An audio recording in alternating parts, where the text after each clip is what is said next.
साथियों, कई दिन से जम्मू कश्मीर के अंदर एक बहुत बड़ा मुद्दा नायब तहसीलदार की परीक्षा के अंदर जो उर्दू की इम्पोजिशन और उर्दू को कंपलसरी करके उमर सरकार द्वारा बनाया गया है। कई सालों से नौजवान इस तैयारी में था कि उसको कब मौका मिले और वो रिक्रूटमेंट प्रोसेस में हिस्सा लेकर के नौकरी पाए। इस सरकार ने वादे भी बहुत किए थे, बट 9 जून 2025 को इस सरकार की असलियत बाहर निकल करके आई, मानसिकता बाहर निकल करके आई, जब इन्होंने उर्दू को कंपलसरी कंपोनेंट किया और 50 नंबर का उर्दू नायब तहसीलदार की परीक्षा के अंदर अनिवार्य की। पिछले 33 दिन से, आज 33वां दिन है, पिछले 33 दिन से लगातार भारतीय जनता पार्टी इस मुद्दे को लेकर के, इस विषय को लेकर के सड़कों पर लड़ाई लड़ रही है। और हमारा आर्गुमेंट एक सिंपल आर्गुमेंट है। इस प्रदेश के अंदर नायब तहसीलदार की रिक्रूटमेंट के लिए जो रूल्स 1973 में फ्रेम किए गए थे, उसके अंदर सिर्फ और सिर्फ ग्रेजुएशन मांगी जाती थी और ये रूल्स 1973 से लेकर के 2003 तक चले। 2003 तक इन्हीं रूल्स के बेसिस के ऊपर रिक्रूटमेंट हुई और कई नौजवान लगे भी और लग करके प्रमोशनें लेकर के आज रिटायर भी हो चुके हैं। उस समय उर्दू की कई कंपलसरी नहीं था, कई अनिवार्यता नहीं थी, तो क्या वो कम काम कर पाएगा इन डिपार्टमेंट्स के अंदर? ये एक प्रश्न है बहुत बड़ा। पर जब 2003 के अंदर रूल्स मेड हुए, जो 2009 तक चले, उसके अंदर जोड़ दिया गया मैट्रिकुलेशन में 10th में उर्दू होनी चाहिए और कई नौजवानों को इसके बेसिस पर बाहर किया गया, पर रिलीफ मिला। जो 29 नौजवान 2009 में जम्मू के लगे थे, उन्होंने रिलीफ की डिमांड की और उनको रिलीफ मिला और उन्होंने ज्वाइन किया। उन्होंने तो 10वीं में उर्दू नहीं पढ़ी थी और वो लोग तो नायब तहसीलदार से तहसीलदार भी बने। उन्होंने कई अरसे से इस डिपार्टमेंट में सर्व भी कर रहे हैं। क्या उन्होंने कम काम किया क्या? और किया तो उनको प्रमोशन किस बेसिस पर मिली? ये जो निर्णय है, ये सरासर बाहर एक पूरे तबके को, लगभग 80% को इस रिक्रूटमेंट से बाहर रखने का निर्णय है, जिसके खिलाफ हमने पहले दिन से ये डिमांड रखी। हमारा आर्गुमेंट बिल्कुल क्लियर था कि ये जो निर्णय है, ये जहां पर कॉन्स्टिट्यूशन के खिलाफ है, एंटाई कॉन्स्टिट्यूशन है, अनकॉन्स्टिट्यूशनल है, कि जहां पर एक तरफ कॉन्स्टिट्यूशन हमको प्रीफेस के अंदर, प्रीएम्बल के अंदर हमको कहता है इक्वालिटी ऑफ अपॉर्चुनिटी कभी भी वायलेट नहीं हो सकती। बेसिक स्ट्रक्चर है हमारे संविधान का, बाबा साहब भीमराव अंबेडकर जी द्वारा बनाया हुआ आर्टिकल 14, 16 जो इक्वालिटी ऑफ अपॉर्चुनिटी की बात करता है, जो कहता है कि किसी के साथ भी लिंग, धर्म, प्लेस ऑफ रेजिडेंस, लैंग्वेज के आधार पर कभी भी भेदभाव नहीं हो सकता। इक्वल ट्रीटमेंट किया जाएगा, इक्वालिटी प्रिवेल होगी। और आर्टिकल 16 कहता है इन्हीं बेसिस के ऊपर पब्लिक एम्प्लॉयमेंट में equality of opportunity in public employment में कभी भी डिस्क्रिमिनेशन नहीं हो सकती। पर ये डिस्क्रिमिनेशन करके ये सरकार क्या सिद्ध करना चाहती है? ये किसको खुश करना चाहती है? ये किसके साथ खड़ी है? आज 33 दिन के बाद समझ में आ रहा। जब 2015 में रिक्रूटमेंट प्रोसेस शुरू हुआ, 2019 में खत्म हुआ। उसके अंदर किस तरीके से 126 लोग उर्दू में फेल हुए, 122 जम्मू से थे।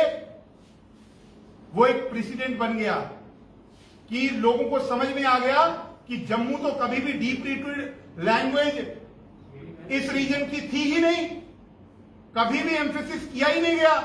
स्कूल एजुकेशन में, हायर एजुकेशन में कभी भी ये कंपलसरी सब्जेक्ट था ही नहीं, तो क्यों भेदभाव किया जा रहा है?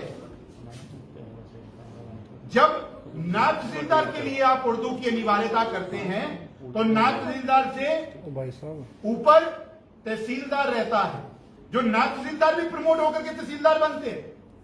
कुछ लोग डायरेक्ट सर्विसेज से भी आते हैं, जम्मू कश्मीर एडमिनिस्ट्रेटिव सर्विसेज से।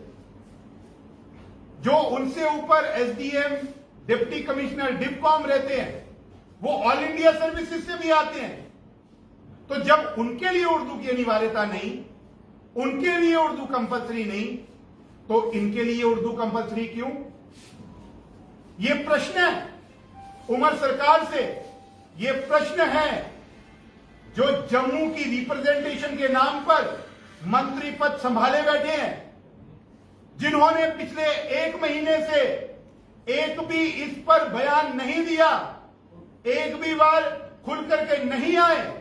आज जम्मू कश्मीर का नौजवान आपसे सवाल पूछता है, उन नौजवानों का क्या कसूर है जिन्होंने उर्दू नहीं पढ़ा? उन नौजवानों का क्या कसूर है जिनको उर्दू करिकुलम में कभी भी पढ़ाया नहीं गया?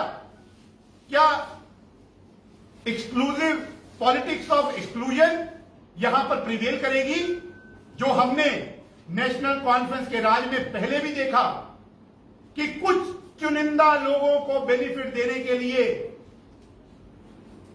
पॉलिटिक्स ऑफ और पॉलिसीज ऑफ एक्सक्लूजन चलाई गई। मैं आरोप लगाता हूं इस सरकार पर, इनके सभी मंत्रियों पर, कि ये जानबूझ करके ये पॉलिटिक्स ऑफ एक्सक्लूजन को प्रमोट कर रहे हैं।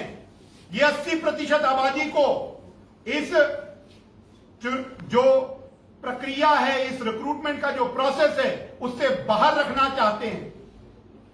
पर मैं प्रश्न भी पूछना चाहता हूं, उमर अब्दुल्ला को तो जवाब देना ही है, पर जम्मू खित्ते से जीते हुए जो विधायक हैं, जो मंत्री पद पर बैठे हैं, उनको भी अपनी चुप्पी तोड़नी होगी, उनको भी जवाब देना होगा। हॉल से जीत करके सतीश शर्मा जी गए हैं, उनको जवाब देना होगा कि आपको जिन्होंने वोट किया था, उनमें से कितने नौजवान आज सड़कों पर प्रोटेस्ट कर रहे हैं, अपने हक की गुहार लगा रहे हैं? आपने एक बार भी उनसे मिले? आपने एक बार भी उनकी सुध ली? आपने उनसे बात की? आपने उनको जस्टिफाई अपनी पॉलिसी, अपनी सरकार की पॉलिसी को किया, या आपने उनसे क्लेरिफिकेशन दी? आपको देनी पड़ेगी। सुरेंद्र चौधरी जी से सवाल है, आप पॉलिटिक्स ऑफ एक्सक्लूजन करके कितनी देर ही मंत्री पद पर रह लेंगे? आज आकर के आपको इसी समाज, इसी माशरे, इसी समाज के बीच में रहना है, इन्हीं नौजवानों के बीच में रहना है। ये नौजवान आज आपसे प्रश्न करना चाहते हैं, आपको जवाब देना होगा। और मैं आपके चैनल के माध्यम से उमर अब्दुल्ला सरकार को भी चेतावनी दे देता हूं। मैं उनको सीधे सीधे कह देता हूं कि उमर अब्दुल्ला को तय करना है, या उर्दू रखनी है या सरकार रखनी है। उर्दू और सरकार में एक चीज उमर अब्दुल्ला को तय करनी होगी, क्योंकि नौजवान पिछले 32 दिनों से सड़कों पर है, लगातार अपने अधिकारों की, अपने हकों की, अपनी रिक्रूटमेंट प्रोसेस की बात कर रहा है। आपको जवाब देना होगा, आपको तय करना होगा। और वहीं पर मैं सभी चैनलों के माध्यम से नौजवानों को एक विश्वास जताने के लिए यहां पर आया हूं कि आप अपनी तैयारी जारी रखिए। जिन्होंने फॉर्म नहीं भरे, इस चिंता में कि उर्दू की अनिवार्यता कंपलसरी किया गया है, आप चिंता मत कीजिए। हम आपके हकों की लड़ाई लड़ने के लिए खड़े हैं और जिस प्रकार भी हो पाया हम लड़ेंगे। वो रास्ता, अगर उसका रास्ता सड़कों से निकलेगा तो हम सड़कों पर लड़ाई लड़ेंगे, कोर्ट कचहरी से निकलेगा, कोर्ट कचहरी पर लड़ाई लड़ेंगे, पर अन्याय नहीं होने देंगे। ये रिक्रूटमेंट तभी होगी जब जो पांचों भाषाओं के साथ इक्वल ट्रीटमेंट होगा, जब पांचों भाषाओं को इक्वल स्थान मिलेगा। क्योंकि गजट के अंदर आ चुका है कि हमारी ये इंग्लिश, हिंदी, उर्दू, डोगरी, कश्मीरी पांचों ऑफिशियल लैंग्वेजेस हैं। अब भेदभाव नहीं होगा, पॉलिटिक्स ऑफ एक्सक्लूजन को हम एक्सेप्ट नहीं करेंगे, हम डिविजिव पॉलिटिक्स को नहीं एक्सेप्ट करेंगे, हम अनकॉन्स्टिट्यूशनल डिसीजंस के खिलाफ खड़े भी होंगे, डेमोक्रेटिक तरीके से लड़ाई भी लड़ेंगे। और मैं आप सबके माध्यम से आह्वान करता हूं सभी नौजवानों को, सभी जम्मू कश्मीर के नागरिकों को, कि कल हम इस दूसरे पड़ाव में जाने जा रहे हैं। अभी तक हम शांतिपूर्वक तरीके से हम प्रोटेस्ट कर रहे थे, आगे भी हम डेमोक्रेटिक मीन्स के अंदर रहते हुए ही प्रोटेस्ट को जारी रखेंगे, बट इस एजिटेशन को इंटेंसिफाई करेंगे। कल यानी 12 तारीख शनिवार SSB Jammu Kashmir service selection board के ऑफिस का घेराव करेंगे ठीक 11 बजे। तो आप सब बड़ी संख्या में पहुंचे, अपने अधिकारों की बात करने के लिए, अपनी बात को सरकार तक पहुंचाने के लिए। ये पहला पड़ाव है जो हमने पार किया है। आगे आगे इस एजिटेशन को और इंटेंसिफाई करेंगे अगर ये सरकार सुधरी नहीं तो। और मैं आप सभी के माध्यम से सभी नौजवानों को एक बार फिर से आह्वान करता हूं कि आप सब कल ठीक 10:30 बजे कच्ची छौनी चौक पर पहुंचे और 10:30 बजे हम चलना शुरू करेंगे और 11 बजे हम जेकेएसएसबी के ऑफिस का घेराव करेंगे। मैं मुख्यमंत्री साहब को बोल देता हूं कि आपने जो लगाना है लगा लो, हमारी आवाज को ना दबा पाओगे ना हमको झुका पाओगे। हम अपने अधिकारों की बात करते रहेंगे और अपने नौजवानों के हकों का हनन कभी भी स्वीकार नहीं करेंगे। एक सवाल सीएम से पूछा गया था कि उर्दू कंपलसरी है, उसको लेकर विवाद होता है। उनका ये कहना था कि आवाम को शुक्रगुजार होना चाहिए कि कम से कम रिक्रूटमेंट को लाया है। देखिए,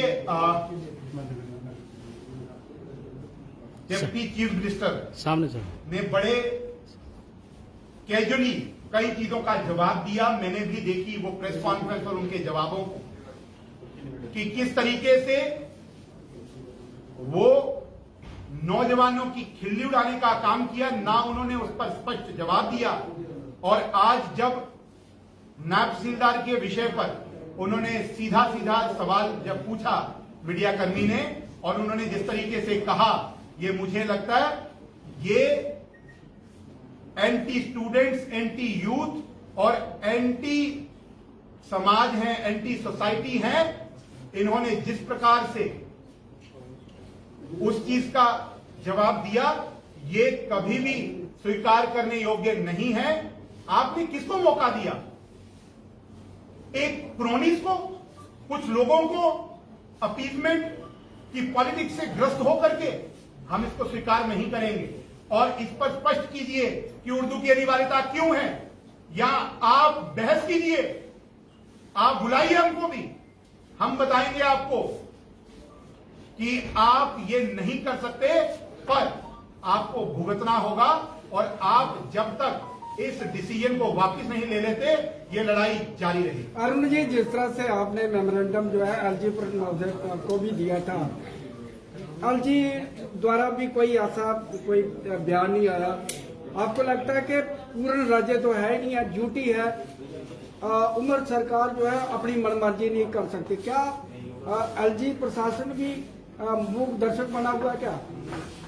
पहले सरदार जी आप मुझे एक बात बताइए, जी हमने मुख्यमंत्री को भी ज्ञापन दिया। मुख्यमंत्री विल ऑफ द पीपल को रिप्रेजेंट करते हैं क्योंकि डेमोक्रेटिक प्रोसेस में जीत करके गए। पहले आप मुझे एक बात जवाब दीजिए कि सरकार ने अपने दम पर अभी क्या किया है। सरकार ने अगर जब तक सरकार नहीं करती तो फिर सरकार विल ऑफ द पीपल को रिप्रेजेंट करती है। सरकार ने या हमारे मंत्रियों ने क्या एलजी साहब से मिले? क्या हम जो कर सकते थे हमने एलजी साहब तक किया, हमने उन तक ये विषय पहुंचाया। पर जब तक सरकार इनिशिएट नहीं लेगी तब तक ये निर्णय रोल बैक नहीं हो पाएगा, क्योंकि ये सरकार ही के द्वारा ही रिक्रूटमेंट निकाली गई है। सरकार जो जिसने निकाली है वही उसको वापस ले सकती है। एलजी अपने आप में इंटरवीन नहीं कर सकते। आप सरकार से सवाल पूछिए, मंत्रियों से सवाल पूछिए। उन्होंने जो हम कर सकते थे, हमने लोगों के हकों की लड़ाई, हमने लोगों का विषय शासन प्रशासन तक, एलजी प्रशासन तक, मुख्यमंत्री तक पहुंचाने का काम किया। सरकार ने क्या किया? मंत्रियों ने क्या किया? ऑपोजिशन मजबूत है, आपके 29